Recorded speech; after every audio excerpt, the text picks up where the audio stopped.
Welcome, welcome, beautiful people of the internet. We are two monkeys on a microphone, and today we're going to have a special podcast. Very special.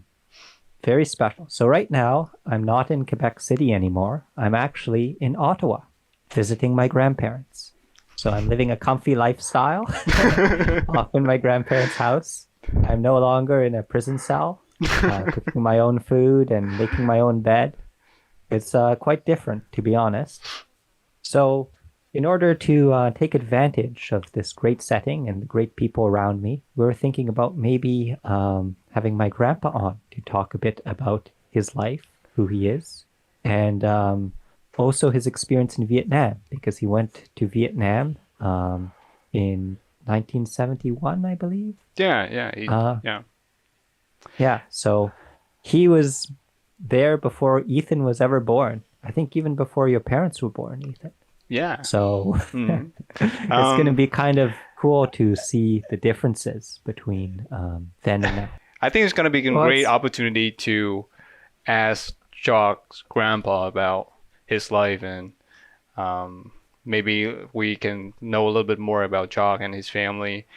And and maybe we can get to talk about what Vietnam was like in 1971. I never could have known. So well, we have his old travel books. And, oh, really? Old guidebooks from back then, and Ethan and I were looking through them, and there was a funny line which said, "Vietnamese are poor but humble people." That was your grandpa's book? No, it's like a travel guide. Oh, okay. So if you're traveling to Vietnam, there's a travel guide, and it says like things to see and stuff like that. And one of the lines you could have. You should have brought. But humble people. You should bring it up the podcast sometimes. We're gonna have a great episode out of that. Yeah, like just to see. I wonder if some of these locations are still around, because it's like an old travel book. Anyway, yeah, it's an old country, like I'm pretty sure the things are still there. But anyway, that's the episode. Talk to good old grandpa. Yeah, that's the episode. Okay.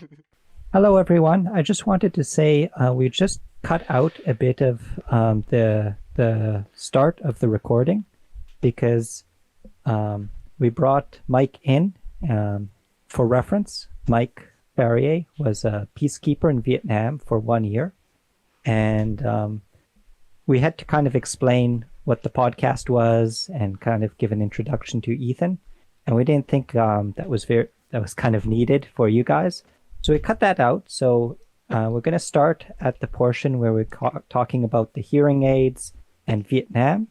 So it might be a bit of a jarring cut, but just wanted to preface that. Yeah, we're doing things a little bit different because, the logistics and stuff. But I hope you guys enjoyed the episode. It's going to be a little bit different, but it was really fun. So hope you guys enjoy, and see you guys next week.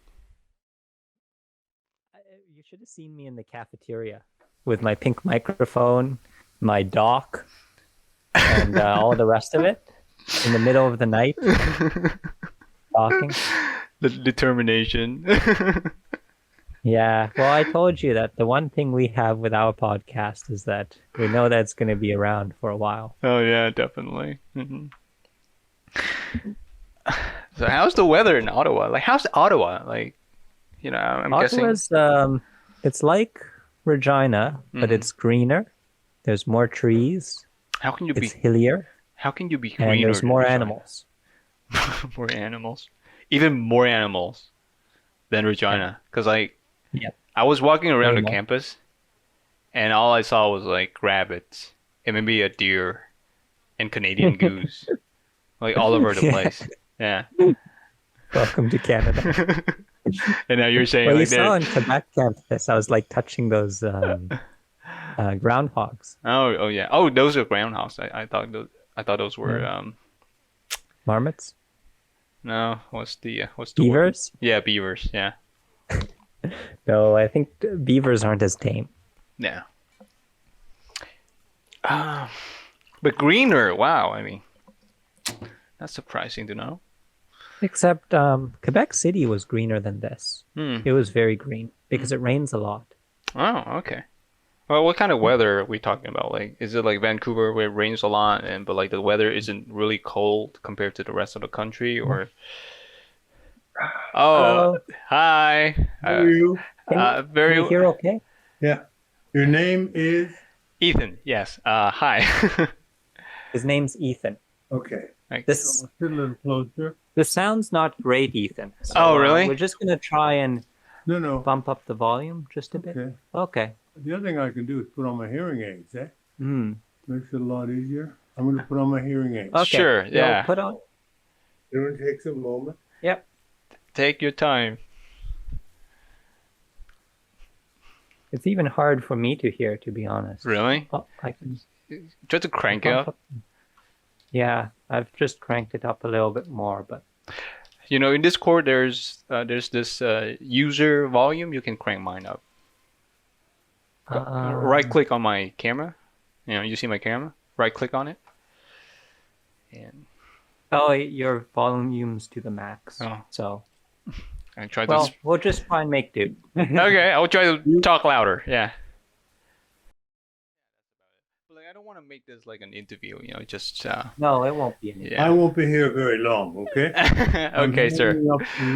I'm hanging up laundry, if you can believe it. At my age, I'm 87 years old, and I was in Vietnam in 1972, I think, Yeah. towards the end of the war, towards the end of what we call the American War, because before that you had the French War.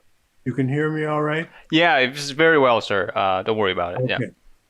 I have a military voice, so military voices are very loud, Oh. and they should be clear, okay? Okay. I don't think he gets my jokes. No, I didn't get. What was that? Yeah, my jokes are pretty shallow. Anyway, okay, so That's your granddad. I was on the Peace Commission in Vietnam, and a little bit of history for you. The Vietnam was a French colony. You know better than I do. And after the Second World War, you were occupied by the Japanese. And if you go back in history, the Chinese occupied you. Everybody occupied Vietnam because it was on the sea. And after the Second World War, you decided to get rid of the French because the French came back. So there was another war, a war of independence from the French. And you won that. And the French left. But the country was split in two. Okay? That's all your history. You know better than us. And my take on that history is the Buddhists stayed in the north and the Catholics came to the south. Those that spoke French went south and so on. So I dealt with the French Catholics in the south, and they spoke French and I spoke French. So we had a common denominator. So it made it quite easy. But French Canadians, the French is terrible. Terrible. Okay? French Vietnamese, the French was beautiful. Oh, Okay? really? Wow.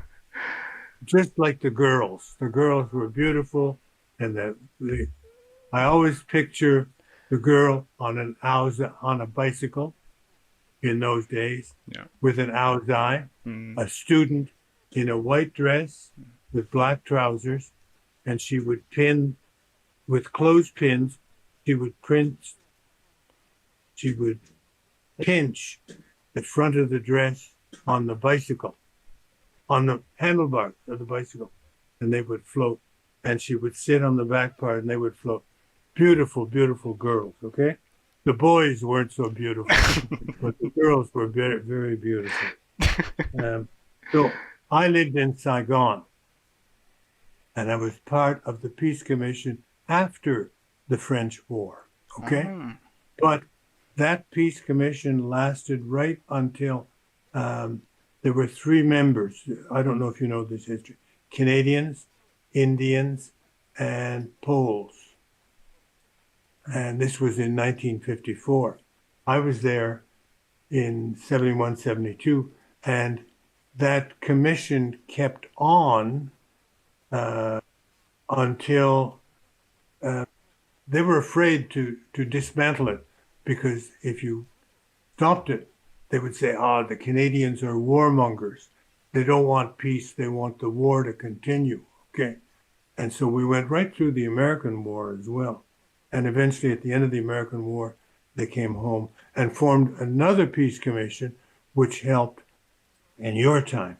And the main job was to exchange prisoners. Mm. Okay? So the North Vietnamese prisoners went home, and the Americans and South Vietnamese prisoners came south. Enough of that. Very boring. No, actually quite the opposite. Yeah. I went to Hanoi. Our commission was very small, okay? And it got smaller and smaller and smaller because we weren't doing anything. We weren't allowed to do anything. The North Koreans didn't want us to see what was going on in North Korea. The South Koreans didn't want us to see what was going on in South Korea. So all we had to look at were the girls, okay? You see, it takes some time. Yeah. Okay? Learn the jokes, Pop. Yeah. Oh, they speaking too fast? No, I just. Okay. Okay.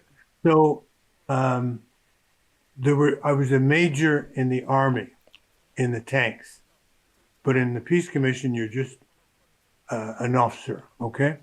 So we had two majors, one in Hanoi and one in Saigon.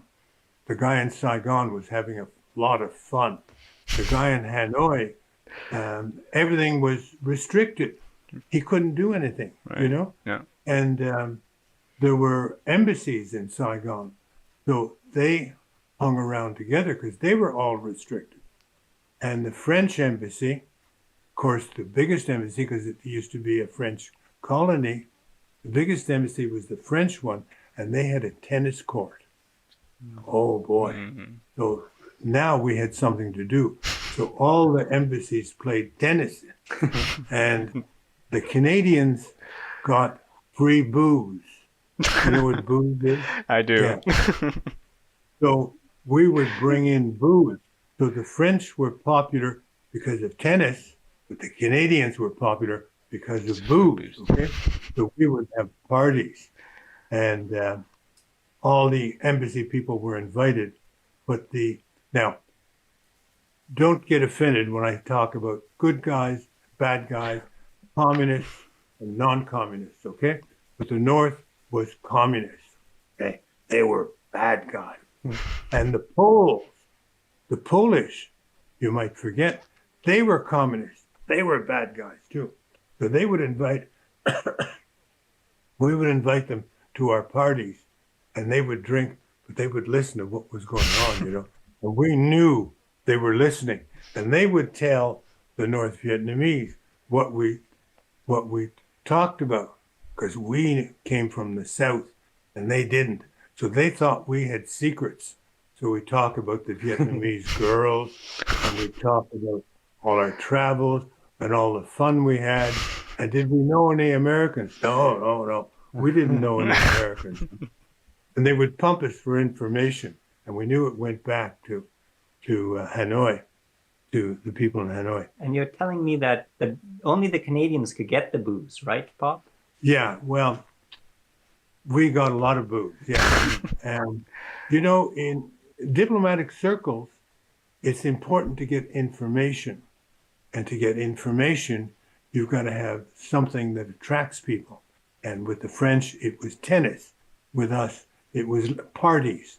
And they loved parties. And it was the same in Saigon. We got Americans to come to our parties, and we listened to what was going on because the Canadian government wanted to know what was going on in Vietnam. Okay, so the major who was in Hanoi and the major, me, who was in Saigon, we were there for a year. After 6 months, we were supposed to change. But the Canadians love girls, you know, and the Canadian in Hanoi was already married and divorced. And French Canadians divorce very, very rare in those days anyway. So he was divorced. So there he is living in Hanoi all by himself, single, former married man, French Canadian, loves girls, and can't go anywhere near a North Korean girl. Okay? So what's he going to do? He goes and plays tennis at the French embassy. And there's the Swedish secretary. The Swedes are all beautiful. Men are beautiful. Girls are beautiful. So the Swedish secretary. And she's single. Look at the cat. I know. Your cat behind you. He has Yeah. special eyes. Yeah. Lovely. So anyway, the Swedish girl and the Canadian major got together. And so they had a lot of fun. And the only people in Hanoi, it's okay. The only people in Hanoi that were having fun were the Canadian major and the Swedish girl. Fun. Yeah. So 6 months, he's done his 6 months, and it's time to come home. And for me to go from Hanoi, where I see all these pretty South Vietnamese girls on bicycles, Yeah. I've got to go to Hanoi, where there are no girls. Okay? So this guy said, you know, I'll trade with you. You stay in Saigon, and I'll stay in Hanoi. So he was in Hanoi for a whole year. But after a while, what's the expression when you cabin fever? Homesick? Yeah, you probably never heard the expression before, but you'll hear it when you come. It's called cabin fever. So somebody who lives in a cabin in the woods in the wintertime gets so tired of living there. So he had cabin fever. Even with his Swedish girlfriend, he had cabin fever. So he would come out once in a while, and I would go in and replace him. And in Hanoi, I think there were 6 Canadians, maybe 1, 2, 3, 4, 5 or 4, 5 or 6 Canadians, 2 guards, 2 corporals, guards. What they guarded, I don't know, and 1 diplomat and one army major. And it was boring. We couldn't go anywhere, and the only transportation was bicycles. We had 2 bicycles in the delegation. So every day we'd go for a ride, and we'd look around Hanoi, see if we could spot a tank or a good-looking girl or something, or the American planes. There was bombing when I was there. Yeah. Okay? But I never saw. I would look on television when I got home, and they'd show, the North Vietnamese would show, my God, the Americans bombed the hospital in Hanoi, you know?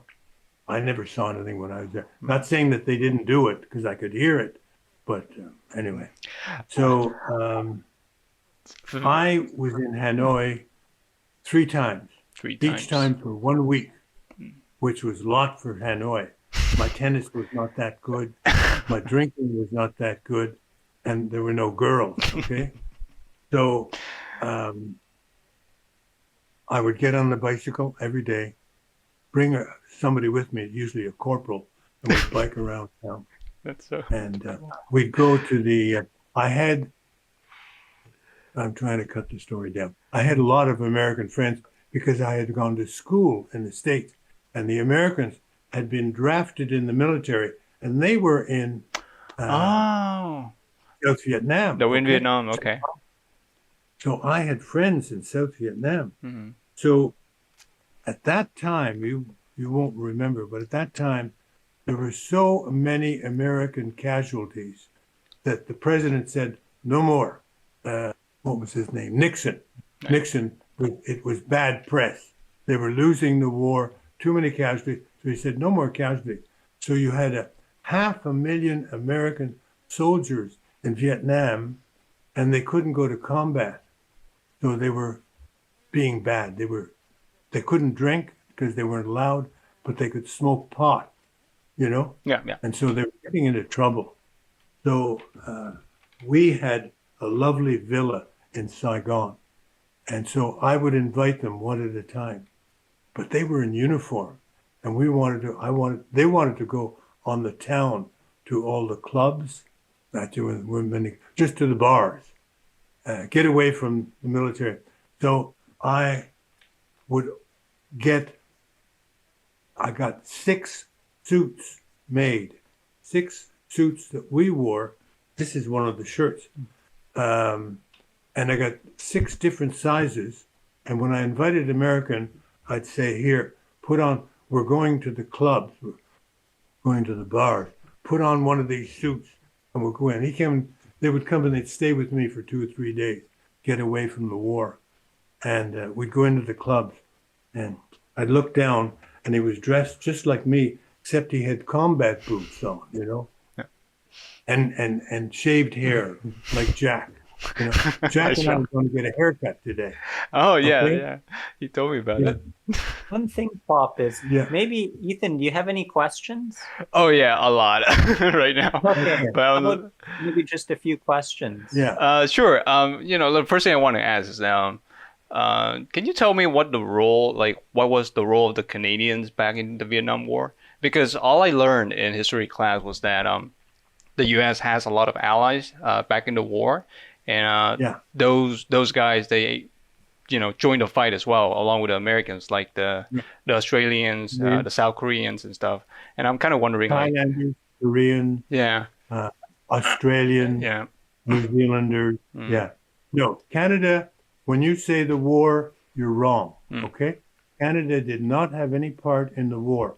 Canada was part of the peacekeeping after the French War and part of the peacekeeping after the American War. Both. Okay? So we were peacekeepers, and the Poles, the Indians, eventually Indonesia,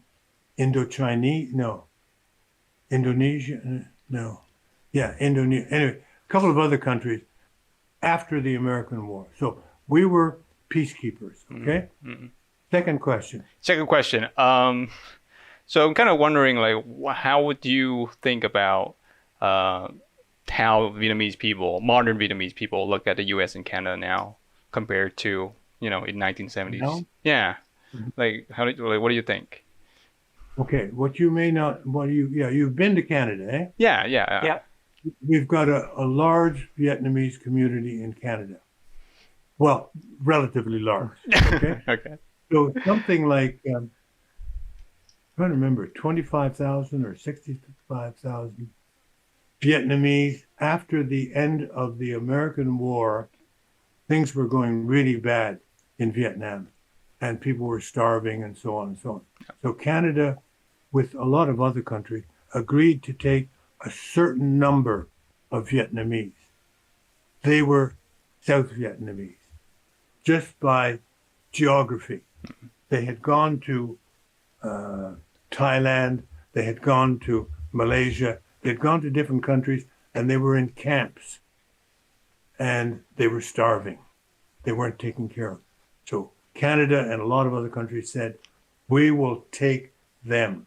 Okay? I love the Canada. Thank you. That gives really depth to your podcast. Thank you. Really, very, very important. Very, very important. We have we listen to PBS, Public Broadcasting American. We like their news. They're neutral. And there's one lady who does interviews, and you can see her, and she's in her room because of the pandemic. Right, okay? yeah. You look in the back on the bed, and her cat is sleeping there, and he doesn't care a damn. Okay, question 2. Oh, you mean a third one? Yeah. Next question. Okay. Give me a minute. Let me think of it. Don't feel formal. Oh, yeah. Don't feel formal. So how long did you? be- Yeah. So I guess my question is that how did you join the military? Well, did you go to the World War II, and did you deploy as? I'm not that old. I'm 87, so I was Okay. too young for the Second World War. Oh, okay. And my oldest brother, who is 10 years older than I,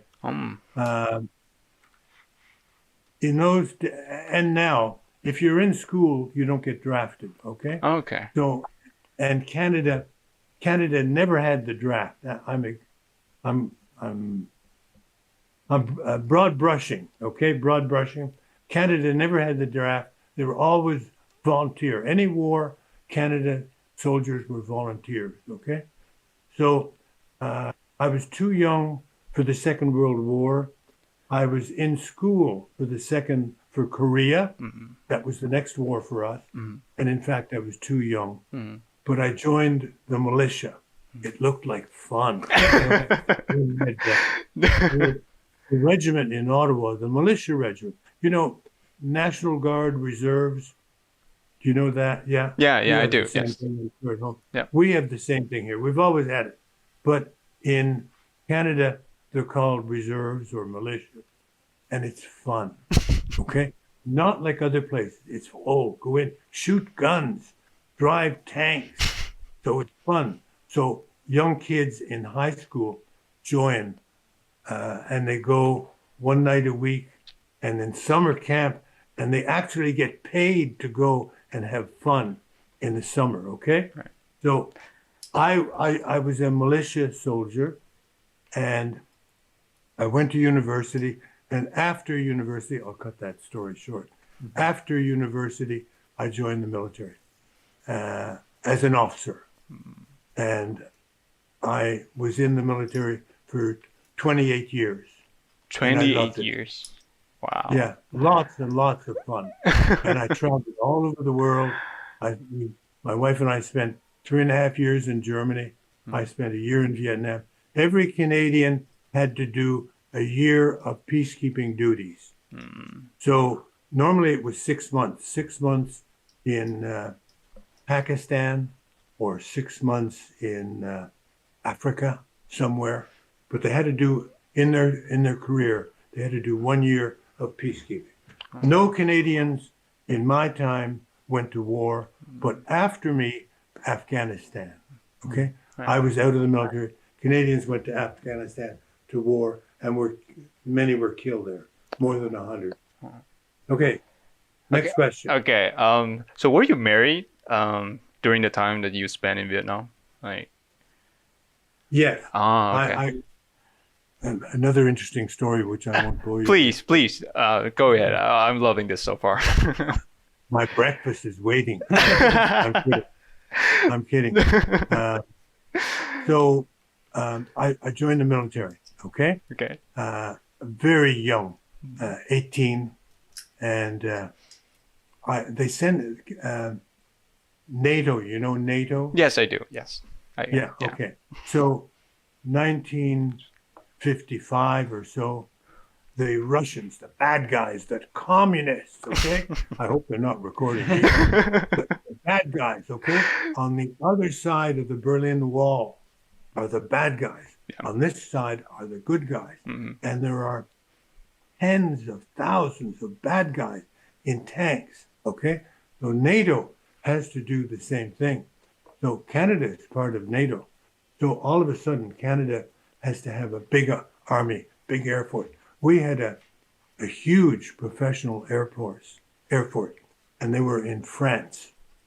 And a huge being relative, not sort of Korean huge, but Canadian huge.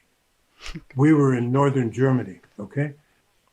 And that far away from the Russians, looking at each other across the fence. I never saw a Russian, never ever saw a Russian, or a Pole, or a Czech. And so that's why I was in the military. But my regiment was trained, new regiment, they form a new regiment, regular force. And we're trained to go to Germany, to go and part of NATO. So all new people, the older officers, you know what an NCO is? Non-commissioned officer? I do. Sergeant. Yep. Yes. Okay? I do. The older sergeants and so on are Second World War veterans. Good old, they know what's going on. And all of us young officers, young soldiers, they teach us. And in Canada for 3 years, they taught us to be good soldiers, okay? Then they shipped us to Germany. My regiment had 12 young officers like me.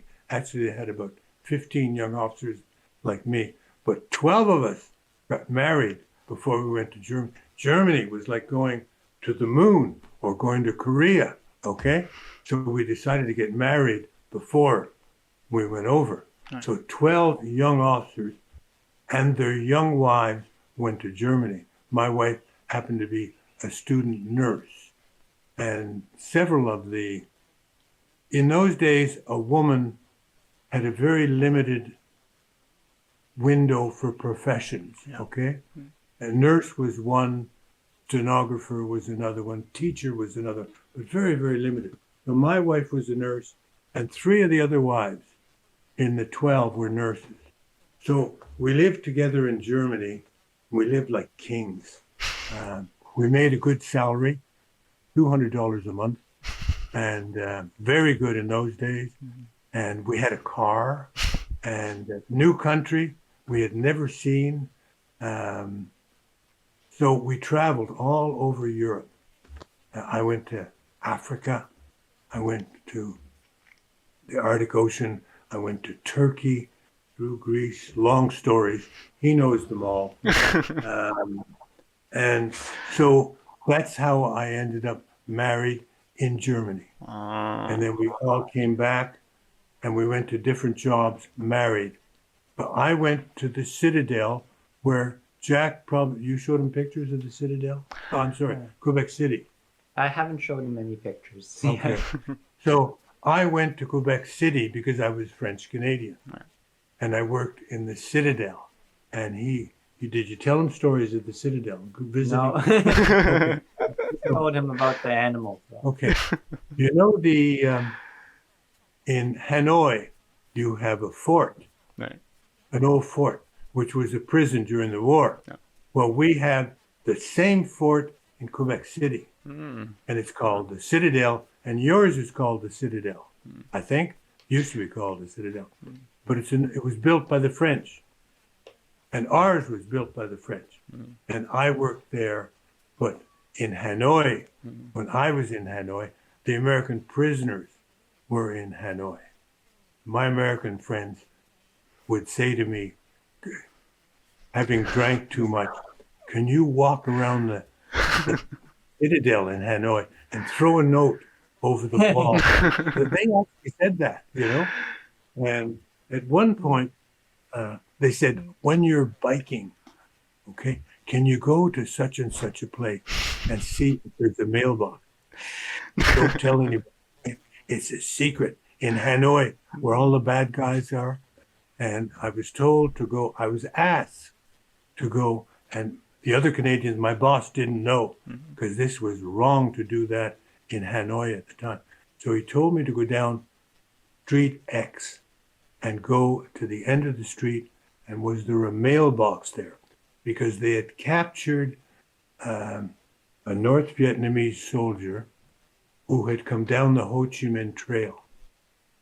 Do you remember the Ho Chi Minh Trail? Yes, I do. Know? Yep. Yeah, okay. It's a very famous story. He was captured like, Susan, come and see. Come and see. Did you say hi to Ethan, Nan? Well, I wanted to see the cat, too. Oh, wow. Look who's walking across. Hi. Good. Hello, ma'am. How are you doing? Well, I'm doing just fine, thank you. And the nice cat. We want to show Thank you you. the dog. The cat. Oh, look at The the dog. Oh, Can look you at see the dog? Yeah. Yeah, I see the dog. Yeah. That's so cute. How old is Yeah. she? How old is she? 3. 3 years 3 old. years old. His name is Archie, Oh, it's a and we hey. call him the man-eating dog. He's afraid of everything. Yeah. Many lives have been taken by Archie. Yeah. Okay. Any more questions? I think we finished that. Yeah, well, I don't want to. I was married at 20, 21, 22. My wife is 1 year younger than I. And many of the 12, many of them had children right away. We didn't have children right away, okay? Yeah. We had his father 5 years later. Mm-hmm. Yeah. Yeah. He's my grandson. Eh? Of He's course. my grandson. Yeah. Joe, you My want to say it? Japanese-looking grandson. That's it. Yeah. And I have a granddaughter. He hasn't seen Sasha yet. No, he hasn't seen Sasha. I have a granddaughter who Oh. looks different again. Okay. Oh, there goes Mary. We are very multicultural. Yeah. Brazilian, Very. Such a lovely home you Japanese. guys have. I found in Korea, cultures were very separate. There were Chinese in Saigon. There was a Chinese part of town. Very, very separate. Very separated indeed. And did you know that Vietnam is one of the country where I think it's the only country where the Chinese actually they don't live with the native, I guess, how you say it. Like with Malaysia and Indonesia, you have the Chinese population kind of mixed in with the population. But here in Vietnam, here in Vietnam, after the war, there were certain campaigns that tried to drive the Chinese away. It was a big mess back then. But yeah, we somehow successfully drive out the Chinese, and that's why you don't see a lot of Chinese population But here. there was war on the border too for a while. There was a war on the border. Oh yeah, it was And a year. the thing is that you were invaded by the Chinese, 500 years ago or 1,000 years ago. Yeah. So Vietnam has had many, many invasions. And after a while, you get tired of that and you want to be just your people. Oh yeah. And you have your own language, And I was told that your language, the French missionaries helped you document, wrong word, to be able to write your language, Yeah, Up yeah. Until then, I heard the story. French, yeah. Yeah, the French were very, they're imperialists, and they were very much so in every country they went to, including Canada. Canada was a French colony, but here we had Indians to take care of the French. Okay, Okay. and the French couldn't be too bold, or the Indians would take care of them. Okay. Okay. Any more questions? I think one more question, and then we probably should eat our breakfast. Oh yeah. Well, I just want to say a quick thank you for spending the time. Like it's been very lovely. And I have one final question: is that so what are the Canadians' perspective on Vietnam, like modern Vietnam, like to compare? Now? To compare between Vietnam and Cuba. We are kind of similar. We have the same political system. We did go to war with the U.S., but for some reason, our relationship between the Western world, between Vietnam, is much better than Cuba. And I'm wondering, like, what's your take on that? As a Canadian officer, now is retired. Okay. Yeah. Now there's the average Canadian, and there's the educated Canadian. Okay. Yeah. Okay. The average Canadian who may or may not read a newspaper. If you asked him where Vietnam was, he'd say, somewhere on the other side of Quebec. No, they have no interest whatsoever in Vietnam. If you told them they were communists, what's communist? I'm serious. You've been here, okay? They're ignorant is too strong a word, but they're not. And Jacques lived in a university, and his father's a professor at the university. So it's a different perspective on the average Canadian, okay? But the average Canadian, Cuba is much more important because we go on holidays in Cuba in the wintertime, okay? Okay. So Cuba, and they have rum in Cuba. Vietnam doesn't have anything. Cuba has rum. A joke. Yeah, I know. It's funny because Ethan says the same thing sometimes. Yeah. Okay. So Vietnam doesn't mean anything to Canadians. Maybe 500 Canadians have went to Vietnam during the war, okay, as peacekeepers. Maybe another 500. I found this on the web It's from Siri. the Went to Cuba series Oh, it's to okay. Vietnam. Yeah. During Yep. There we go. Another 500. You can hear me? Oh yeah, I'm hearing very well. Okay. Another, 500 Canadians joined the American military and went to Vietnam. Not because Vietnam were bad guys, but it's fun and they pay you for it, okay? And it's adventure. That's why they went. 99% of them, okay? My wife is calling me. I gotta go. It's time to eat Vietnam. It's time to eat. Yeah. You're coming to Canada, Yes, sir. okay? Yep. So we get a chance to see you face to face Oh, I would love to, if it's Okay. possible. and tell stories. Tell stories about the Vietnamese girls and so on and so on. I have my friend who is in Hanoi for a year is still alive. Oh, But he doesn't live in Ottawa. Would be interesting to talk to him, okay? okay. Because he really and the North Vietnamese government, so that the people who stayed in Hanoi, the diplomats, so they weren't made enemies of. They would take them on tours once in a while, not very often, maybe 3 or 4 times a year, and show them selected parts, Ha Long Bay and stuff like that. My wife. I can tell. We'll- You can we'll, go now. Yep. Again, Okay. maybe we'll have a part 2. Yeah, Okay. maybe. Nice talking to you, even if I did all the talking. Thank you, sir. Have a very nice day. All right, folks. Wow, that was such a good conversation that we just had.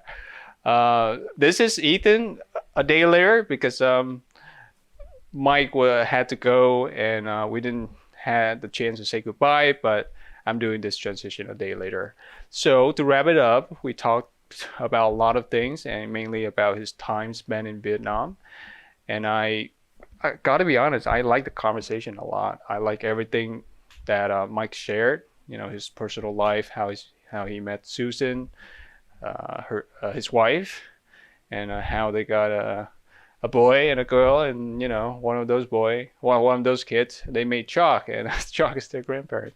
Oh no, Mike and Susan's are their grandparents. I think that story is lovely.